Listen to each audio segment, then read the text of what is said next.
In this section, we're going to look at electric fields and more specifically how they're affected by certain shapes. First, inside a hollow conductor. So if we have an isolated hollow conducting sphere, all of the charges reside on the outside. This is basically because the electrons or the charges on the object want to be as far away as possible. And if you picture that you're in a room full of people that you absolutely hate, the furthest possible distance that you could get from them would be to lean against the wall, and they lean against the opposite wall. And so everyone disperses around the walls, and that would be an equally dispersed object. And this is what the hollow sphere does. So these electrons or these protons, whatever they are, they hate each other, they spread out around the room, and that's why we get all the charges on the outside of the sphere. If you stood in the middle of the room, suddenly you're closer to someone on one wall, and you don't want that. So importantly, because of this effect, none of these electrons are going to stand in the middle of the room. You're not going to find an electric field inside of a hollow conductor. This is actually really powerful. The fact that these hollow conductors don't have an electric field in them is exactly where the concept of the Faraday cage from. So in the last video, we saw that demonstration of Michael Faraday with the Van de Graaff generator. And you saw that without the Faraday cage, he was generating a lot of static electricity on himself, and his little tinsel was shooting out. And then when he was placed within the cage itself was becoming charged, but he wasn't. So this is the same concept, that the Faraday cage just simulates a hollow conducting object, and the charge can build up around the surface of the object, but nothing ever is generated within the object. And this has a range of applications. So people that work on high voltage power lines and things like that will wear special suits that are lined with very fine metal mesh, and these act as their own personal Faraday cages. The microwave oven door actually has a very fine mesh built into it so that it creates a Faraday cage around the microwave, and this stops the radiation from getting out into your room. Now, as much as I love tech, I still marvel at how some of the most advanced, complicated devices ever invented can be defeated by crude, simple instruments. And perhaps nothing demonstrates this idea better than the Faraday cage. Essentially, a metal container that blocks wireless signals. But wait a minute, Linus, metal?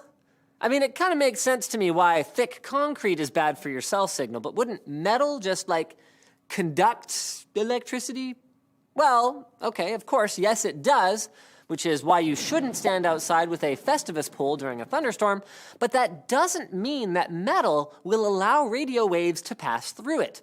You see, a Faraday cage works because radio waves move through electric fields which interact with the charges that are naturally present in metal. Electric fields push positive charges away from them, meaning that when they hit a Faraday cage, negative charge collects on the side of the cage nearest the signal source, while positive charge accumulates on the other side, because the incoming field is oriented in a positive to negative direction.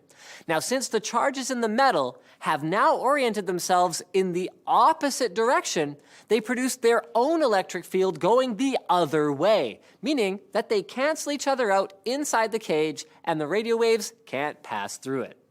The simplicity with which a Faraday cage can be constructed has led them to appear in plenty of electronic applications, notably in microwave ovens, where they keep radiation from leaking out into your kitchen and turning you into a human hot pocket. You've probably also seen smaller Faraday cages for sale in the form of RFID blockers, which purport to shield your credit cards from attackers who might try to steal information off of them with scanners. And although it's actually pretty difficult for identity thieves to use this information, as the RFID chips inside of cards don't contain enough information on their own to do much real damage, the market for these protective sleeves and wallets is thriving nonetheless. Another less obvious example is the metal layer commonly found inside the cables for your electronics. These serve as a shield around the copper wire that actually transmits the signal. This shield is effectively a tubular Faraday cage that keeps external signals from getting into the wire and screwing up your content, as well as preventing its own signals from escaping and interfering with your other wires and gadgets. And one of the coolest things about Faraday cages is that due to their simplicity, there are some really interesting DIY applications. Some folks, out of concern for their personal privacy, for example, will keep their cell phone in a metal container while charging. Also, UK police have advised people with wireless ignition systems to keep their keys in a similar enclosure to prevent what's called relay car theft, where thieves read the signal off of your key fob from outside the house, start your car, and then drive away. And another common use is wannabe criminals lining their shopping bags or pockets with foil to try to prevent the RFID tags on stolen items from setting off alarms when they leave the store. Though, before you run out and try that one, many retailers are wise to this technique and have installed metal detectors to defeat these so-called booster bags. On that note, if you're building your own for whatever reason, Faraday cages can't shut everything out, and it should be noted that any holes in the cage need to be smaller than the signal wavelength to attenuate outside broadcasts. So, in some situations, one phone might work inside a Faraday cage while another one might not, due to different carriers using different frequencies. This is something that you may have noticed in nature's unintentional Faraday cage, the metal elevator. So we recommend a more purpose-built solution for your Faraday cage needs. KFC of all companies is offering a Faraday tent that it calls the Internet Escape Pod for the low price of, what? $5,000? Why do they even sell this? What are they even... I mean, at that price, I hope it at least comes with extra gravy.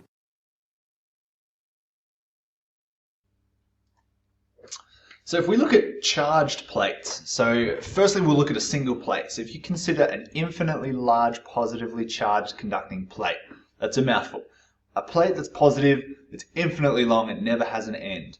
Because this is a conductor, the charges are going to distribute themselves evenly along the plate due to that repulsion. They don't want to be anywhere near each other, so they're evenly distributed across the surface.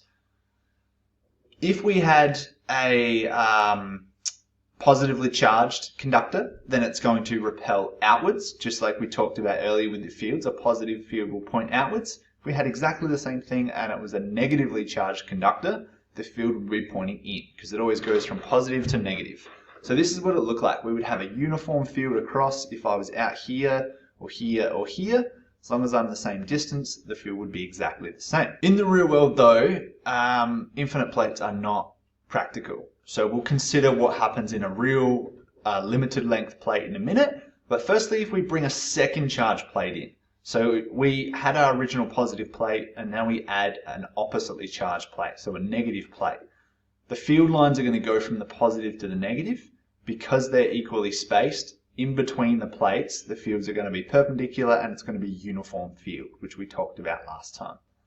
Only on the outside is the field not consistent. Because of the fact it has to curve around and the lines can't cross, you're going to have variations in the field out here. It's no longer uniform. What about inside a solid conductor? The field pattern inside a solid conductor is still symmetrical. It has to be evenly dispersed because every electron hates each other just as much as any other electron. So at least it's a fair hating. The charges want to move away as far as possible. So again, the best way to do that, if you're in a room, is to get around the outside. So most of these charges are going to exist on the surface. There aren't going to be many on the inside. Any of the field lines that radiate inwards or outwards, depending on the charge of this thing, are going to be perpendicular. But anything that radiates inwards will basically result in no field within the conductor, as this is going to cancel out with an equal field on the other side. So if you have a negative field and it's coming into the conductor, you've still got another field on this side that's coming in, so these are going to cancel out within the actual object itself. So this works for hollow and solid conductors, that we don't have an electric field generated on the inside. What about if we had a different kind of surface? So far we've said that field lines always meet the surface at right angles, so they enter and leave an object at right angles. But if an electron was to experience a force shown below, they would be free to accelerate and move about the surface. So if this field wasn't perpendicular, it had an angle, you would have a horizontal component. So this means that this electron would get dragged around the surface of the object, and you have all these electrons, this flowing charge, sort of moving about on an object. And this is not the case. The charges are fixed on their points. They don't just flow around like a moving sort of sea of charge on an object. So this does not work. And the only way that we can explain the fact that the charges don't move is for them to be perpendicular, where there is no horizontal component to shift them on the surface. What about at a sharp point? So if I've got sort of a curved or a pear shape is the common example we use, the charges can't distribute themselves evenly. In fact, the charge actually tends to concentrate at a point or a region where the radius of curvature is small. So the radius of curvature is basically, a small one is here, the center would be about here if we wanted to create a circle, all the way out here, this would be a ginormous radius of curvature in comparison. So this tells us that if the charges are congregating or building up on the curved sections, the sharper curves, then the electric field has to be stronger. If I've got more charges in the same spot, the electric field is the charge per unit area. So my curves, my sharp points, are going to have a stronger electric field. You can see in this picture here that what they've done is they've placed a charge here at the end of a positively charged conductor with a smaller radius of curvature.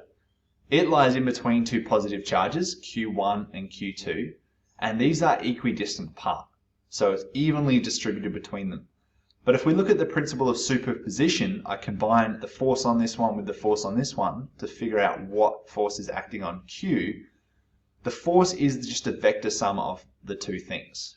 Whilst the magnitude is the same between the two, because it's equal distance, the component of F2 here, which is in black, that's horizontal or parallel to the surface, is actually slightly larger than the yellow one, which is the horizontal or parallel section of F1. So given that this charge is larger, that means that if I have a charge here, it's going to push any other charge closer to the surface than this point. So anything up here is going to get pushed or squished slightly closer together than it would further down here because of that dispersion of the force. If you wanted to simplify this a little bit, you can think of two conductors at the same potential. One is flat and the other has a slightly sharp or higher curved end. Given that the conductor has to be equipotential, the electric lines of force always cut conductors normally, so perpendicular to the surface. If we had a flat conductor, the lines of force would just be equally spaced and their field would be uniform, which is what we talked about earlier. But if I then had a curved conductor, much like my weird squished pear here, the lines of force have to be more closely spaced near the conductor. So over here versus here, the points actually get closer and closer, the lines, because they're dispersing out at different directions. So the field immediately next to the conductor here in the same amount of area has more field lines than it does over here on a larger radius of curvature. So from that alone, you can see visually that the point is going to have a much stronger electric field. This was another way to explain it that I quite liked the simplicity of. So electrons, this is the way that they've phrased it. Electrons don't like each other. A point captured by the phrase that like charges repel. So imagine that you've got a gymnasium full of students pretending to be electrons, staying as far away from others as possible. Anyone near the center of the crowd will feel badly pressed and will try and work their way towards the edge of the gym, where at least one side will no longer have fellow students milling around. The result of this is that most students will gravitate towards the edge of the gym and they'll hover there to take advantage of the lack of other students on the other wall of the gym. Now imagine that a narrow corridor leads out of the gym. This is even better. Students in that corridor will only have fellow students on their left and their right. Now imagine that at the very end of that corridor, there's sort of a point. This becomes even better again. Now the student who finds that spot will benefit from only having one student nearby. There is nothing on the other sides and nothing facing him directly. But somewhat ironically, the same effect will cause other students to pack themselves into the long narrow corridor more tightly, since pretty much anywhere in the corridor makes them less exposed to the full set of students than being in the gym does. This is kind of the effect that makes edges, wires and points more attractive to electrons, which similarly just don't want other electrons nearby. So the kind of concept is that if we've got this shape, these sort of pairs or curves, you think about if you're all the way up here, you're a lot further away from a bulk of the content here. And if you picture that analogy of the hallway or a tiny little doorway, there is nothing in front of you, there's nothing in like the front 45 of you. So for these electrons, there is nothing in this vicinity to bother them. Down here, you're kind of surrounded. Out here, you've got more space or more view almost to look at. So the summary of this is that the electric charges congregate around sharp points. Therefore, the electric field is the strongest at these points because of the increased amount of charge. The smaller the radius of curvature, the greater the concentration of charge on that surface. So the sharper the point, the more charge we have, the stronger the electric field. Given that the intensity of the electric field near a sharp point gets greater, and the sharper the point, the larger the field, we can actually get to a point on a sharp surface where the field is large enough to actually leak away from the conductor. And we call this the corona discharge. So this is actually has a lot of applications, but it's all to do with the charge building up on a sharp point. This strength of this field can actually be so strong that it can attract polar molecules in the air, and it can transfer charge to them, which ionizes the air around it. So it actually charges the air around it. The charges now repel away from the conductor. So it kind of sucks in a molecule or something with a little bit of a polarity to it, so a positive and a negative. It suddenly ionizes that thing, and then it shoots it away again by repelling it now that it's similarly charged. It may then collide with another molecule. Given that this thing is charged, it hits another molecule, it transfers its charge onto it, and it's passed on the process. So this then ionizes the next air molecule. And if we do this very, very rapidly, this is how we generate sparks. By transferring this charge rapidly between the air, we generate this huge, very fast chain of electrical transference. And this is what lightning is. Lightning is a very rapid transfer of these sparks from polarizing the air through it. If this happens slowly, we get what we call a corona glow around the conductor. So you start to develop this sort of a glowing effect around the conductor of this electric charge. This diagram here sort of demonstrates this process. So if I've got all my charges built up at a point, I've got a polar molecule, so it has a positive and a negative component. The negative aspect is attracted in to this very strong field. It then gets close enough that it's ionized, so it steals the electron and makes this thing very highly positive, and then it shoots it back out now that it's repelled by the positive charges at the surface. And this thing is then free to hit another polar molecule.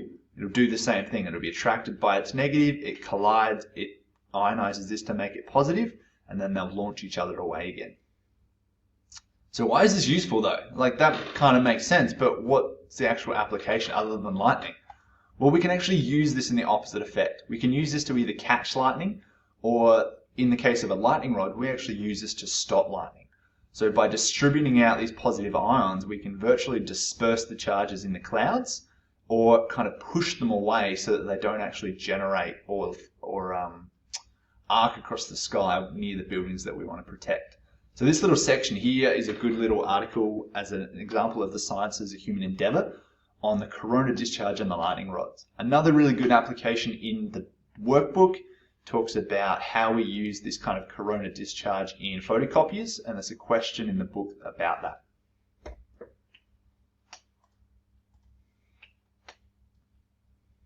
So from here, there's a few more questions in this section, mainly orientated around drawing fields and fields around different shapes.